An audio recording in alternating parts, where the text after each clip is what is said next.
அன்னை தகவல் சேனலில் இன்றைக்கி என்ன பார்க்க போகிறோம் அப்படின்னா, தமிழ்நாடு அரசு போக்குவரத்து கழகம் லிமிடெடில் பணி அப்படின்னு சொல்லியிருக்காங்க. TNSTC Tamil Nadu state transport corporation லிமிடெடில் வேலை அப்படின்னு சொல்லியிருக்காங்க. எம்ப்ளாய்மெண்ட் டைப் என்ன அப்படின்னா ரெகுலர் பேசிஸ் அப்படின்னு சொல்லியிருக்காங்க. மொத்தம் எத்தனை போஸ்டிங் கால்ஃபர் பண்ணியிருக்காங்க அப்படின்னா 3274 டிரைவர் கம் கண்டக்டர் போஸ்ட் அப்படின்னு சொல்லியிருக்காங்க. பிளேஸ் ஆஃப் போஸ்டிங் எங்கே அப்படின்னா தமிழ்நாடு அப்படின்னு சொல்லியிருக்காங்க. என்னென்ன போஸ்டிங் அப்படிங்கிறத ஒன் பை ஒன்னாக பார்க்கலாம். ஃபஸ்ட்டு மாநகர போக்குவரத்து கழகம் சென்னையில் 364 போஸ்டிங்க்கு கால்ஃபர் பண்ணியிருக்காங்க. அரசு விரைவு போக்குவரத்து கழகம் தமிழ்நாடு வரையறுக்கப்பட்டது சென்னை 318 போஸ்டிங் அப்படின்னு சொல்லியிருக்காங்க. தேர்டு, தமிழ்நாடு அரசு போக்குவரத்து கழகம் விழுப்புரம் லிமிட்டெடில் விழுப்புரத்துக்கு 88 போஸ்டிங்கு, வேலூர் 50, காஞ்சிபுரம் 106, கடலூர் 41, திருவண்ணாமலை 37, மொத்தம் 322 போஸ்டிங்க்கு கால்ஃபர் பண்ணியிருக்காங்க. நான்காவது, தமிழ்நாடு அரசு போக்குவரத்து கழகம் கும்பகோணம் லிமிட்டெடில் கும்பகோணம் 101, நாகப்பட்டினம் 136, திருச்சி 176, காரைக்குடி 185, புதுக்கோட்டை 110, கரூர் 48, மொத்தம் 756 போஸ்டிங்கு கால்ஃபர் பண்ணியிருக்காங்க. அஞ்சாவது, தமிழ்நாடு அரசு போக்குவரத்து கழகம் சேலம் லிமிடெட் சேலத்துக்கு 382 போஸ்டிங்கு, தருமபுரி 104, மொத்தம் 486. ஆறாவது, தமிழ்நாடு அரசு போக்குவரத்து கழகம் கோவை கோயம்புத்தூருக்கு 100 போஸ்டிங், ஈரோடுக்கு 119, ஊட்டிக்கு 67, திருப்பூருக்கு 58, மொத்தம் 344 போஸ்டிங் அப்படின்னு சொல்லியிருக்காங்க. ஏழாவது, தமிழ்நாடு அரசு போக்குவரத்து கழகம் மதுரை லிமிடெட் மதுரைக்கு 190, திண்டுக்கல்லுக்கு 60, விருதுநகருக்கு 72, மொத்தம் 322 போஸ்டிங். எட்டாவது, தமிழ்நாடு அரசு போக்குவரத்து கழகம் திருநெல்வேலி லிமிடெட் திருநெல்வேலிக்கு 139 posting, Nagercoil 129 posting, Thoothukudi 94 posting, மொத்தம் 362 போஸ்டிங். அடுத்து என்ன சொல்கிறாங்க அப்படின்னா, இன சுழற்சி நிலுவையில் உள்ள காலி பணியிடங்கள் உட்பட அரசு விதிகளின் நடைமுறைப்படுத்தப்படும் அப்படின்னு சொல்லியிருக்காங்க. ஐந்தாவது பாயிண்ட்டு, குறைந்தபட்ச வயது அதாவது 1/7/2025 அன்று 24 வயது பூர்த்தியாகி இருக்க வேண்டும். அதாவது இந்த போஸ்டிங்க்கு 24 வயசுக்கு மேலே இருக்கிறவங்க மட்டும்தான் அப்ளை பண்ண முடியும் அப்படின்னு சொல்லியிருக்காங்க. அடுத்தது, அதிகபட்ச வயது 1/7/2025 அன்று பொது பிரிவினர் அதாவது ஓசி ஜென்ரல் கேட்டகரி 40 வயது பூர்த்தி ஆகாமலும் இருக்கணும். அதாவது ஓசி கேண்டிடேட் 40 வயசுக்குள்ளே இருக்கணும் அப்படின்னு சொல்லியிருக்காங்க. இதை தவிர BC, MBC, DNC, SC, ST அப்படிங்கிறவங்க அதிகபட்சம் 45 வயது பூர்த்தி ஆகாமல் இருக்கணும் அப்படின்னு சொல்லியிருக்காங்க. இதுவே முன்னாள் இராணுவத்தினர் ஜென்ரல் கேட்டகரி ஓசி கேட்டகரியாக இருந்தாங்க அப்படின்னா அவங்களுக்கு வயது வரம்பு 50 அப்படின்னு சொல்லியிருக்காங்க. ஓசி கேண்டிடேட் இல்லாத பிசி, எம்பிசி, டிஎன்சி, எஸ்சி, எஸ்டிக்கு அதிகபட்சம் 55 வயசு இருக்கிறவங்க வரலும் இதுக்கு விண்ணப்பிக்கலாம் அப்படின்னு சொல்லியிருக்காங்க. கல்வி தகுதி 10வது பாஸ் பண்ணவங்க மட்டும்தான் இதுக்கு விண்ணப்பிக்க முடியும். மேலும் தமிழில் பேசவும் படிக்கவும் எழுதவும் தெரிந்திருக்க வேண்டும் அப்படின்னு சொல்லியிருக்காங்க. எட்டாவது, முக்கிய தகுதிகள் செல்லத்தக்க கனரக வாகன ஓட்டுநர் உரிமம் மற்றும் குறைந்தபட்சம் 18 மாதங்கள் கனரக வாகனம் ஓட்டிய அனுபவம், முதலுதவி சான்று, பொது பணி வில்லை மற்றும் செல்லத்தக்க நடத்துனர் உரிமம் 1/1/2025க்கு முன்னர் பெற்றிருக்கல் வேண்டும் அப்படின்னு சொல்லியிருக்காங்க. 9வது பாயிண்ட், உயரம் மற்றும் எடை உயரம் குறைந்தபட்சம் 160 சென்டிமீட்டர் இருக்கவங்க மட்டும்தான் இதுக்கு விண்ணப்பிக்க முடியும். எடை 50 கிலோவுக்கு மேலே இருக்கணும் அப்படின்னு சொல்லியிருக்காங்க. உடல் தகுதி தெளிவான குறைபாடுகளற்ற கிளியர் ஐசைட் கண் பார்வை பெற்றிருக்க வேண்டும் அப்படின்னு சொல்லியிருக்காங்க. எந்த விதமான உடல் அங்க குறைபாடு ஃபிசிக்கலி சேலஞ்சு பர்சனாக இருக்கக்கூடாது அப்படின்னும் சொல்லியிருக்காங்க. அடுத்து என்ன சொல்கிறாங்க அப்படின்னா, சாலை போக்குவரத்து நிறுவனம் மூலம் ஓட்டுநர் பயிற்சியில் தேர்ச்சி பெற்றவர்களுக்கு குறைந்தபட்ச வயது 24 மற்றும் 18 மாதங்கள் முன் அனுபவம் ஆகிய நிபந்தனைகள் பொருந்தாது அப்படின்னு சொல்லியிருக்காங்க. மேலே கண்ட நிபந்தனைகளை பூர்த்தி செய்த விண்ணப்பதாரர்கள் www.arasubus.tn.gov.in என்ற இணையதளம் வாயிலாக விண்ணப்பத்தினை பூர்த்தி செய்து வங்கி சேவை கட்டணம் SC/ST பிரிவினருக்கு 590 ஆன்லைன் ஃபீஸு அப்படின்னு சொல்லியிருக்காங்க. மற்றவங்களுக்கு ஜிஎஸ்டி 18% ஜிஎஸ்டி உட்பட 1180 கட்டணும் அப்படின்னு சொல்லியிருக்காங்க. விண்ணப்பதாரர்கள் முறையே எழுத்து தேர்வு, செய்முறை தேர்வு மற்றும் நேர்முக தேர்வு மூலமாக தேர்ந்தெடுக்கப்படுவார்கள் அப்படின்னு சொல்லியிருக்காங்க. விண்ணப்ப கட்டணம் எந்த காரணத்தை முன்னிட்டும் திரும்ப வழங்கப்பட மாட்டாது அப்படின்னு சொல்லியிருக்காங்க. விண்ணப்பதாரர்கள் எழுத்து, செய்முறை, நேர்முக தேர்வுக்கு வருவதற்கான பயண செலவு மற்றும் இதர செலவு தொகை எதுவும் வழங்கப்பட மாட்டாது அப்படின்னு சொல்லியிருக்காங்க. இந்நியமன தொடர்பாக நடத்தப்படும் எழுத்து, செய்முறை, நேர்முக தேர்வு தொடர்பான அனைத்து விவரங்களையும் அறிய www.arasubus.tn.gov.in என்ற இணையதளத்தில் பார்வையிடலாம் அப்படின்னு சொல்லியிருக்காங்க. ஆன்லைன் மூலியமாக விண்ணப்பிக்கிறப்ப என்னென்ன டாக்குமெண்ட்ஸ் கேட்குறாங்க அப்படிங்கிறத ஒன் பை ஒன்னாக பார்க்கலாம். ஃபஸ்ட்டு எடுத்தோன்னே நீங்கள் எந்த மண்டலத்திலேருந்து விண்ணப்பிக்கிறீங்களோ அந்த மண்டலத்தை ஃபஸ்ட்டு செலக்ட் பண்ண சொல்கிறாங்க. அதுக்கு செகண்டில் நீங்கள் எந்த ஊரில் இருக்கீங்களோ அந்த ஊரை செலக்ட் பண்ணுற மாதிரி இருக்கும். அடுத்தது பெயர். உங்களுடைய 10th மார்க் ஷீட்டில் உங்கள் பேர் எப்படி இருக்கோ அதே மாதிரி டைப் அடிக்க சொல்கிறாங்க. பேர் மோஸ்ட்லி எல்லாருக்கும் பேர் பின்னாடி இனிஷியல் இருக்கும், அதே மாதிரி அடிங்க. ஆதார் கார்டை பார்த்தெல்லாம் அடிக்காதீங்க. அடுத்தது தந்தையின் பெயர். உங்களுடைய டிசியில் அப்பா பேர் என்ன போட்டிருக்காங்களோ அதையே அடிங்க. அடுத்தது பாலினம், மேலு ஃபீமேல், இதுக்கு போட்டுக்கோங்க.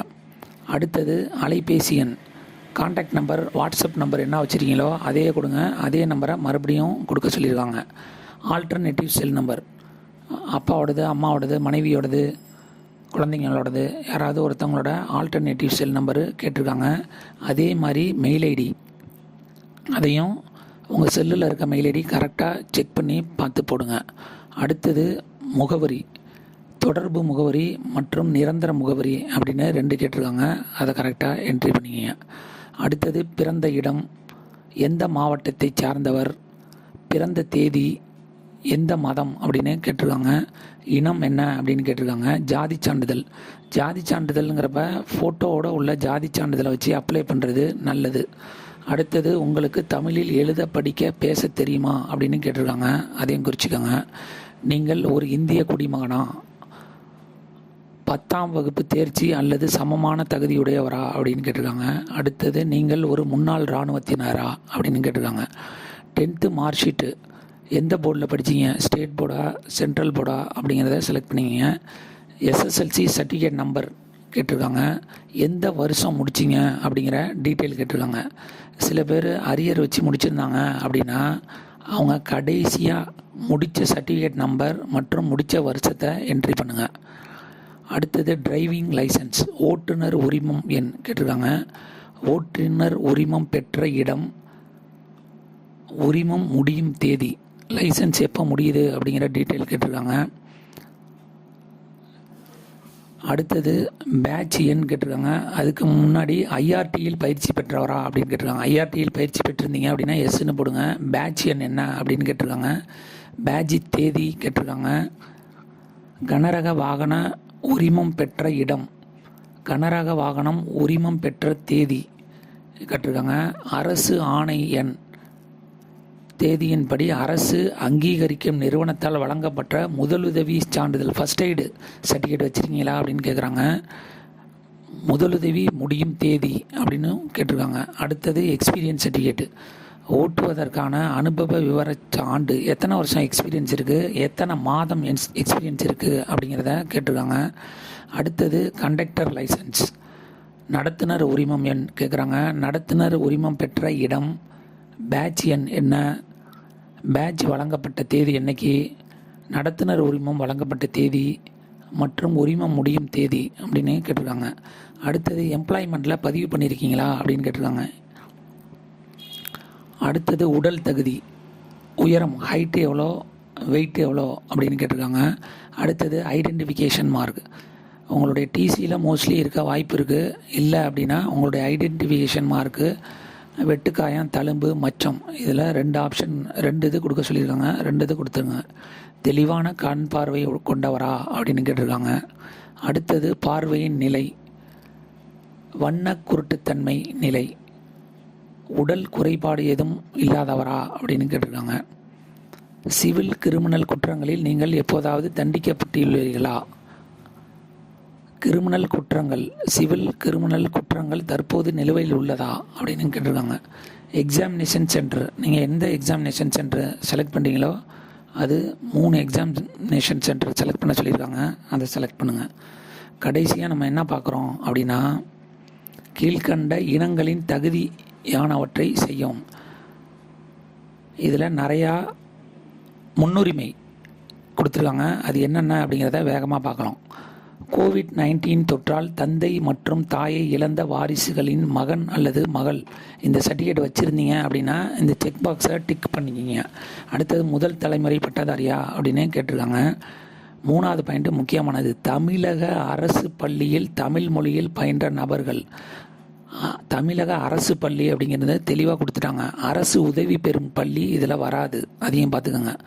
அடுத்தது, போரில் மரணம் அடைந்தால் அல்லது உடல் தகுதியை இழந்தால் ஆதரவற்ற இராணுவ வீரர்களின் குடும்பத்தைச் சேர்ந்த விண்ணப்பித்துள்ளவர்களின் 2 நபர்கள் வரை, அதாவது இறந்தவரோட மனைவி, விதவை, மகன், மகள் மற்றும் நெருக்கமான உறவினர் 2 பேர் இதுக்கு விண்ணப்பிக்கலாம் அப்படின்னு சொல்லியிருக்காங்க. அடுத்தது, ஆதரவற்ற விதவைகள் இதுக்கு விண்ணப்பிக்கலாம். கலப்பு திருமண தம்பதியரின் ஒருவர் ஆதி திராவிடர் அல்லது பழங்குடி இனத்தவரை சார்ந்தவராக இருக்க வேண்டும் அப்படின்னு சொல்லியிருக்காங்க.